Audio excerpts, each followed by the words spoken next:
a scarlet scoundrel.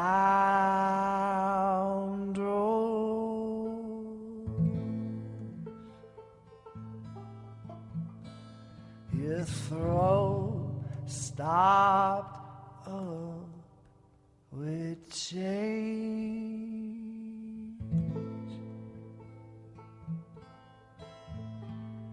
You stay the same.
I don't know, it might like ruin the groove of the whole thing, so I would have the bass on that one. You know what I mean? Yeah. Unless you frickin' nail it. Yeah. Frickin' nail it. Okay. Yeah. This is actually, I think, one of my favorite songs. Yeah? Yeah. There's no snare. Oh, yeah. In that. So you could use that. Okay.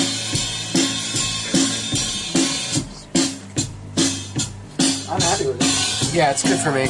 Okay. We just dub in everything else, basically. And that was Scarlets and Scoundrels? Yeah.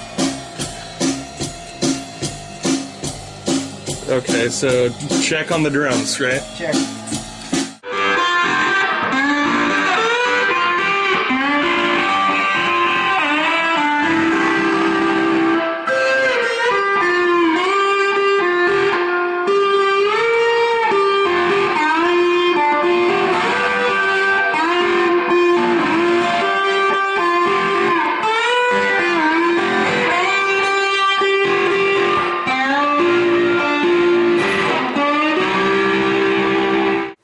Long live the tape deck. And how did you come to be involved with this studio? Is this the studio you opened? Yeah, I built it from the ground up. Well, with some help, but yeah, it was like all me financially from the beginning, essentially.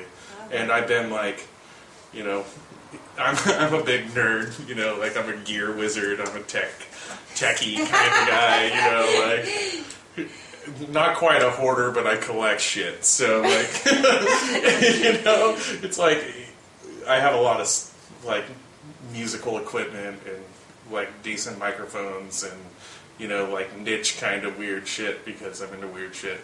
But Carver and I have worked together for 6 years, so like I've known Carver a long time, and I met Skip through Carver when these guys were, the Shants were trying to like lease the space as rehearsal space, and it just didn't work out for everybody. But like they were like, hey, like when the record's ready, let's get together, and you know, I know what to do with you guys, and I'll do it right. Well, what we started at the end of February, right? So we've been putting in pretty good work, you know, 2-3 times a week, you know.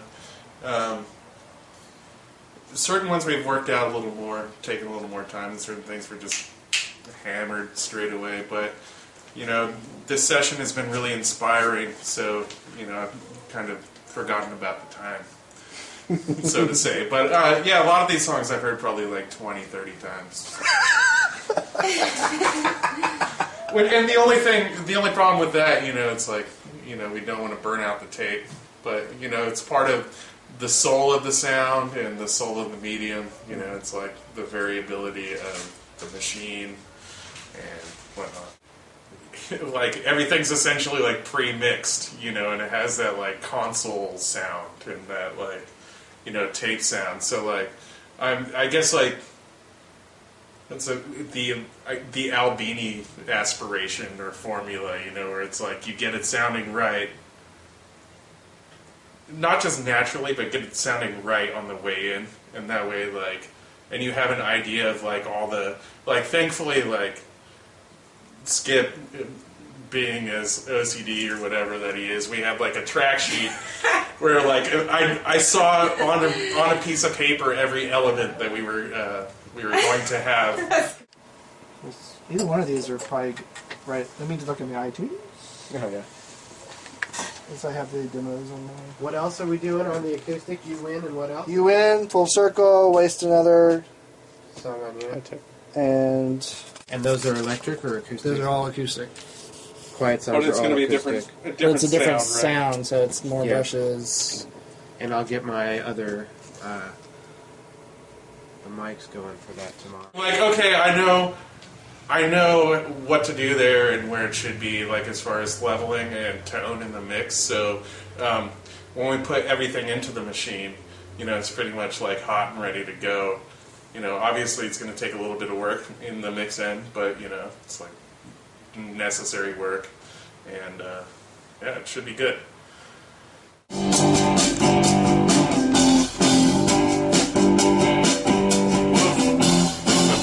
I don't care if there's people talking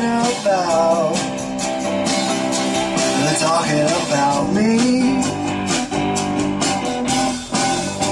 It's just air passing through the cracks in the door. The cracks in the doorway. Nice. Don't look back, I just keep rolling on.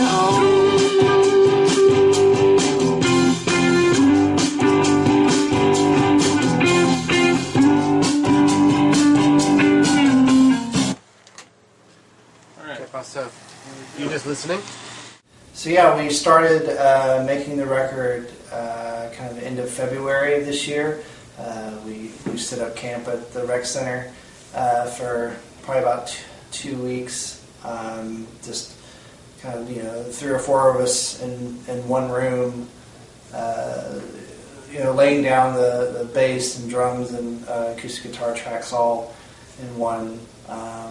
Pedal steel, all happening in one room, and then we over the next few months we started to once or twice a week go back in, put down some vocals, guitars, any extra kind of percussion stuff, and then eventually we started to bring some friends to come in and help us make the record. So we got Brianna Pruett, who is a singer from Placerville, California, and she's played a handful of shows with us before and helped us out on stage a few times. So we asked her to come in and kind of lend her haunted kind of voice that she has.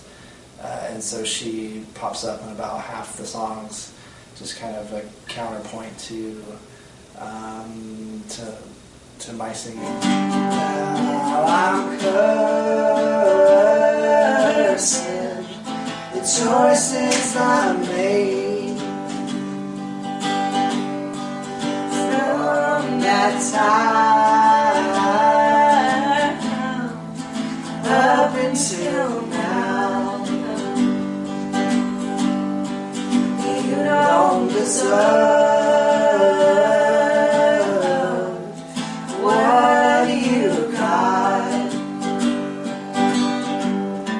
but I deserve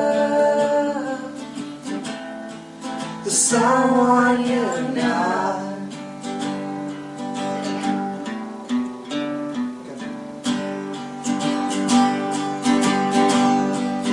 Now I'm cursing the choices I made from that time up until now. You don't deserve what you got, but I deserve someone you're not. Do you like all that originality and playing with it, or do you want it more iron and wide where the girls like? Okay, because I can do both. Okay, well, That was my job. I met Skip some years back when I was about 20. No, not 16, 23. And let's see. I think he saw me playing in San Francisco. Or he booked me. I booked you at House of Shields. He booked me a bunch of times because he liked my voice. And I was just like, oh man, that's so sweet, And then we just kind of stayed in touch over the years and liked what each other was doing.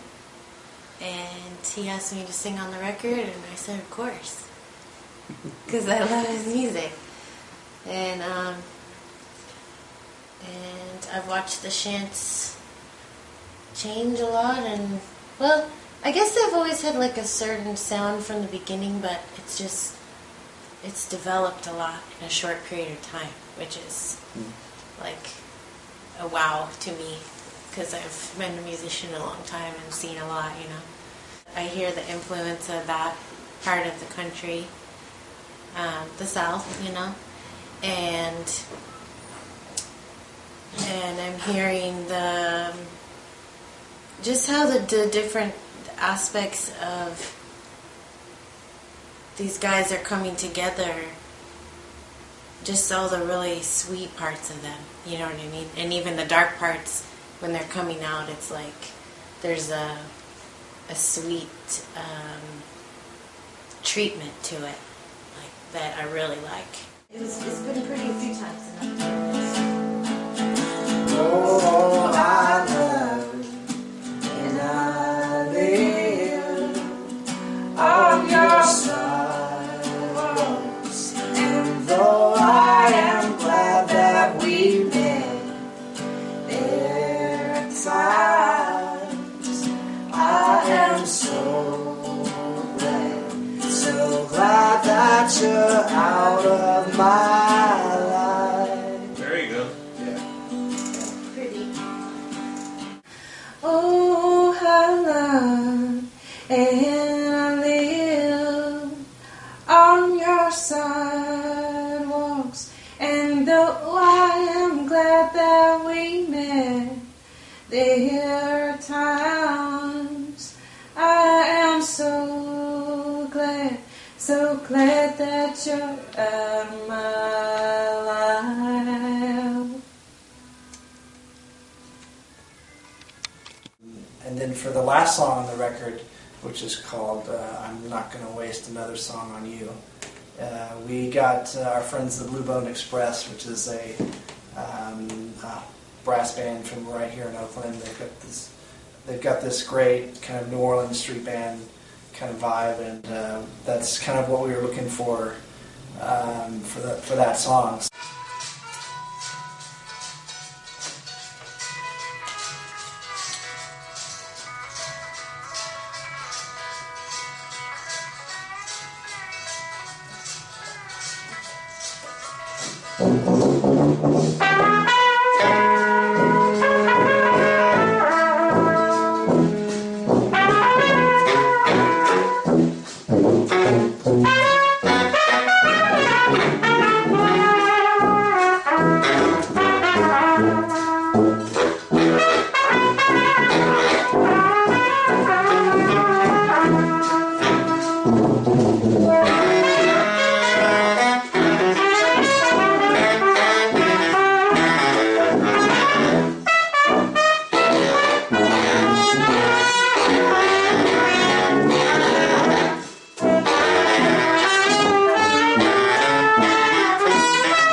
Brianna and Quinn DeVeaux come in to kind of do this big group sing-along, and yeah, that song just kind of happened.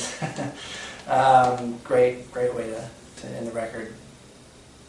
So the first verse I do by myself, then the second verse when you guys come in. So I'll do it that way, so we're used to the structure of it. I'm not gonna waste another song on you. No, I'm not gonna let you make me blue.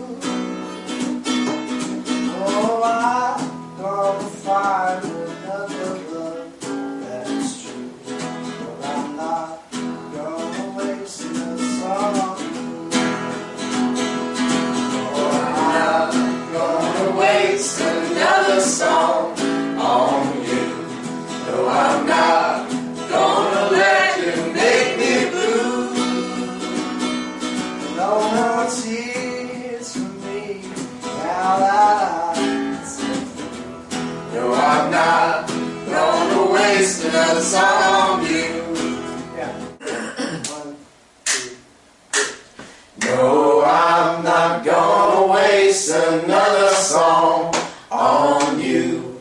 No, I'm not gonna let you make me blue. No more tears for me now that I'm set free. But I'm not gonna waste another song on you. No, I'm not gonna waste another song on you. No, I'm not gonna let you make me blue.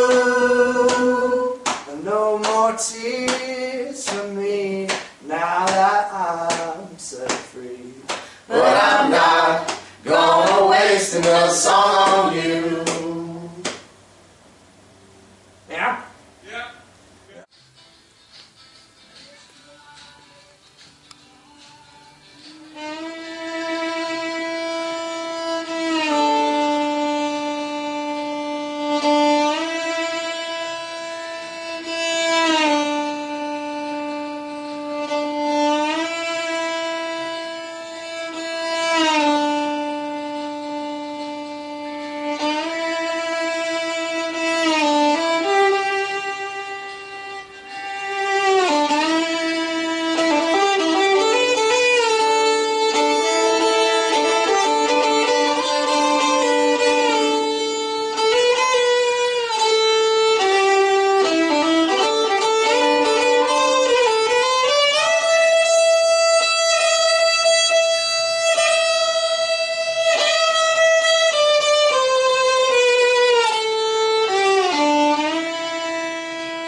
And then we also brought in Ralph Carney, kind of a legendary sax multi-instrumentalist, brass instruments, whatever he gets his hands on, and he added some great sax parts to Brother. And the songs of the record, there's kind of a mix of older and newer songs. The older ones were a few songs that were on our demo, but we've been playing them. We've kind of road tested them, kind of grown into them a bit more. So we wanted to revisit them. And the newer songs were written probably in the last year or so.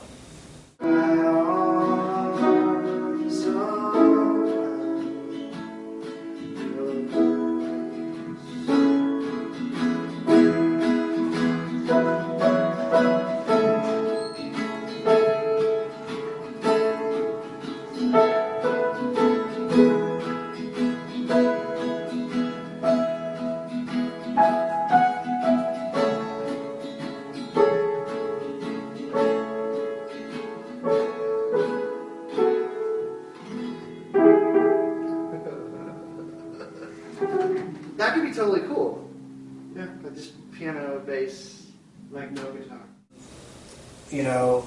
A lot of these songs are basically kind of these love letters to places in my home state of Louisiana. Kind of love letters to places like Baton Rouge, to neighborhoods in New Orleans, or the Mississippi River.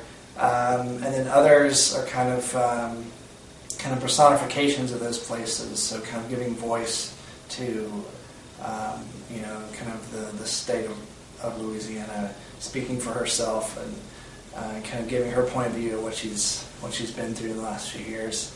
And part of it, a lot of it is a reaction from me just kind of watching from afar and seeing these things happen to my family and happen to friends and other people that it's part of it was my way of kind of coping with what was happening back home.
Beautiful Was the Night is a phrase taken from a poem by Longfellow called Evangeline. And it's about a couple who was split apart during the expulsion of the Acadians or Cajuns from Canada by the English in the 1750s. And it comes from a particular scene where Evangeline has arrived in Louisiana, and she's in the Atchafalaya Basin, and her fellow expatriates end up at this cabin where there's a big party going on of everyone who, kind of a reunification of people that from her community, kind of all coming together, and they have this big party, and she steals away from the party at one point, and she goes out into kind of the yard and the swamps around her, and because her lover is not there. And the particular scene that Longfellow is describing is how intense and beautiful the night can be in Louisiana forests and swamps, and all the smells and the pressure of the air around you. It's this kind of indescribable weight that you feel when you're surrounded by all this natural beauty.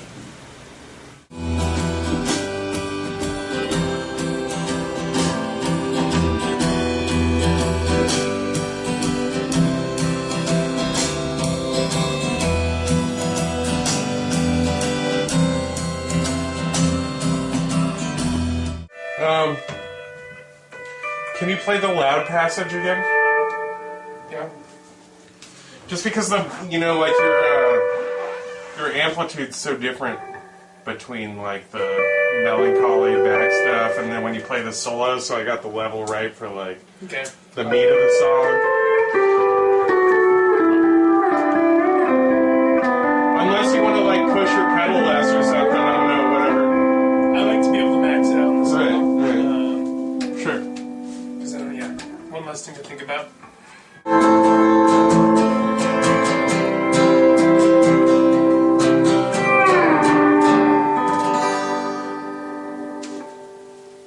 You can go a little crazier that solo at the end.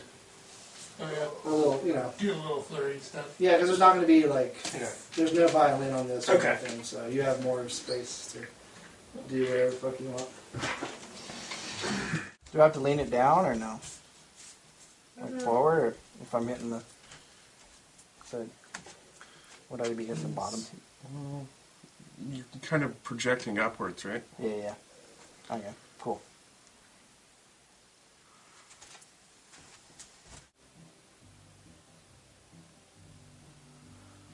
If you were here to tell you all of this,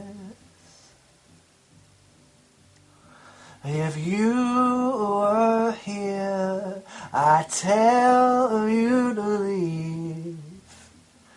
leave me here. So what do I do now?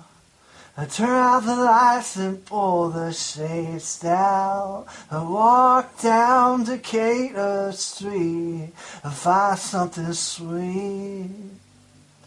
For these hollow eyes, oh.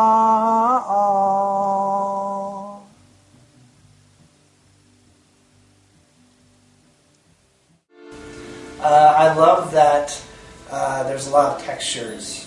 There's a lot of texture to this record, and besides what we bring to it as individuals, there's rough and loose, kind of tumbling rockers.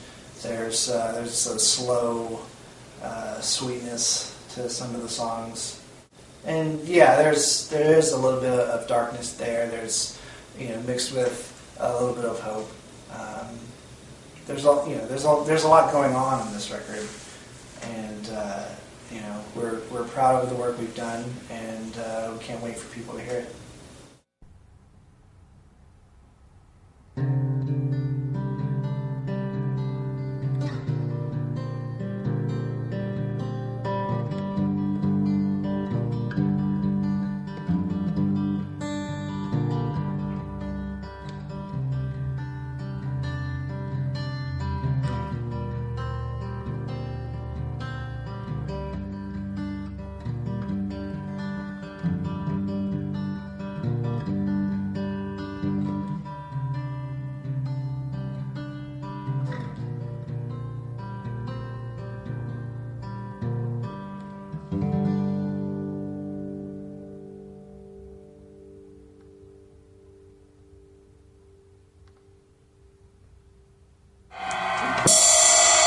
Play to the next one, and you. This one's a little louder. A lot louder. I'm on sticks again. What? So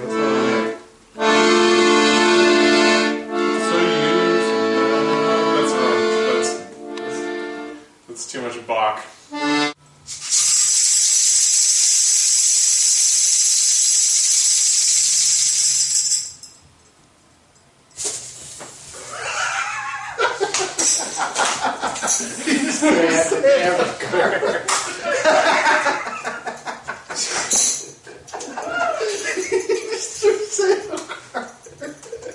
It's like those poison videos where they're saying I'm serious,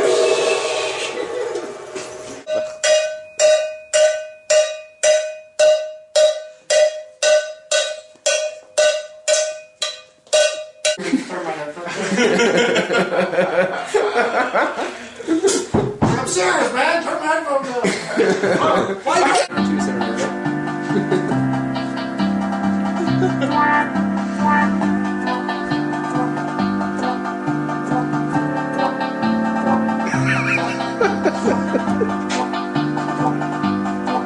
Solo.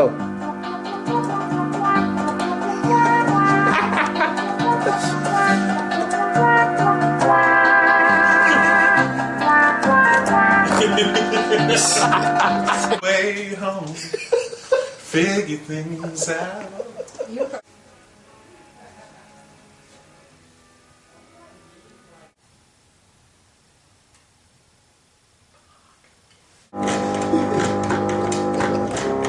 See, it's kind of sick. I need to fix the pedals. It's not the pedal, it's just if we can mic it here, then it won't get the packet sound. But it wouldn't be the full. Right. I'm gonna do it when you aren't here. But they're, we put them on our demo, but we've since kind of lived in the songs a bit. Shh. By the way, I actually do need a couple things from the liquor store. Could you just... Thanks. Great. What do you want from that liquor store? Oh, I am glad that we met. There are times I could go to the liquor store. You would go to the liquor store.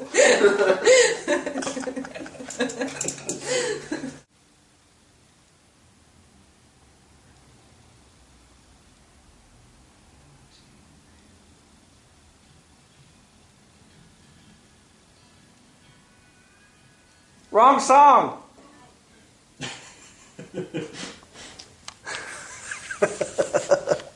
Like, whoa, this is in the wrong key.